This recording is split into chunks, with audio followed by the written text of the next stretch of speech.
হারাম টাকায় কেনা অট্টালিকায় কি শান্তিতে ঘুমানো যায়?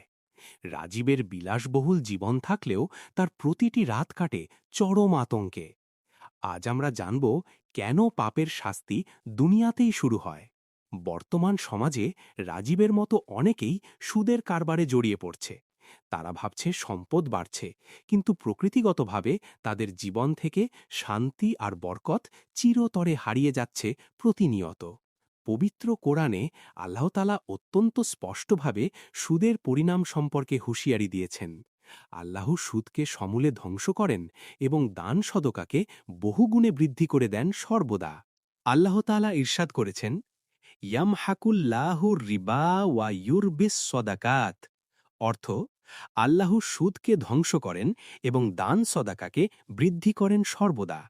রাজীবের পরিবারে এখন সবসময় অসুস্থতা লেগে থাকে।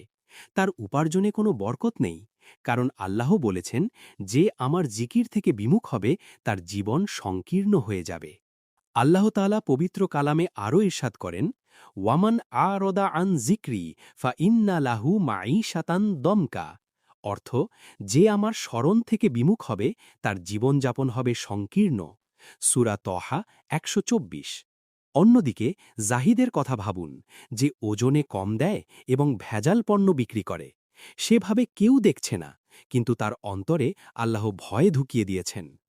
আল্লাহ কাফের ও পাপাচারীদের অন্তরে ভীতি সৃষ্টি করেন। আল্লাহ বলেন, সানুলকি ফি কুলুবিল্লাযীনা কাফারুর রু'বা বিমা আশরাকু বিল্লাহ।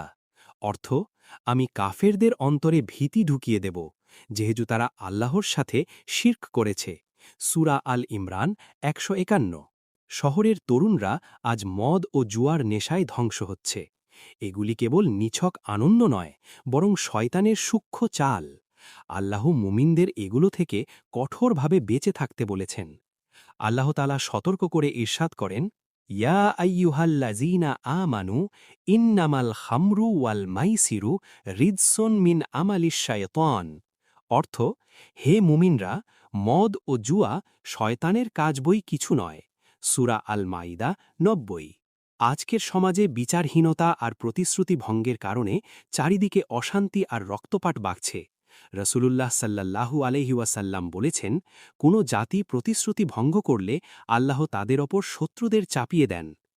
হাদিসের বর্ণনায় এসেছে, যখন কোনো সম্প্রদায়ের মাঝে প্রকাশ্যে অশ্লীলতা ছড়িয়ে পড়ে, তখন সেখানে এমন সব নতুন রোগ দেখা দেয় যা তাদের পূর্বপুরুষদের মাঝে কখনো ছিল না। ইবনে মাঝা শরীফের এই হাদিসটি বর্তমান যুগের মরণব্যাধি ও মহামারীর কথা মনে করিয়ে দেয়। এসবই হল মানুষের হাতের কামাই করা পাপের ফল এবং দুনিয়াবি আযাব। আল্লাহ তাআলা আরও ইরশাদ করেন, জহারাল ফাসাদু ফিল বারলি ওয়াল বাহরি বিমা কাসাবাত আইদিন নাস লিউযীকাহুম বা'দাল্লাযী আমিলু। অর্থ, মানুষের কৃতকর্মের দরুন স্থলে ও জলে বিপর্যয় ছড়িয়ে পড়েছে। তিনি তাদের কর্মের শাস্তি আস্বাদন করাতে চান।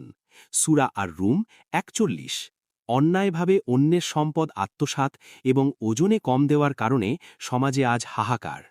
প্রাকৃতিক দুর্যোগ এবং অভাবের মাধ্যমে আল্লাহ আমাদের পাপাচারী জীবন থেকে ফিরে আসার সুযোগ দেন। আসুন আমরা সবাই সময় থাকতেই তওবা করি। দুনিয়া ও আখেরাতের আযাব থেকে বাঁচতে সিরাতাল মুস্তাকিমের পথে চলি। আল্লাহ আমাদের সবাইকে এই পতন থেকে হেফাজত করুন। ভিডিওটি ভালো লাগলে লাইক দিন এবং আমাদের চ্যানেল ইবরা সাবস্ক্রাইব করুন। ধন্যবাদ।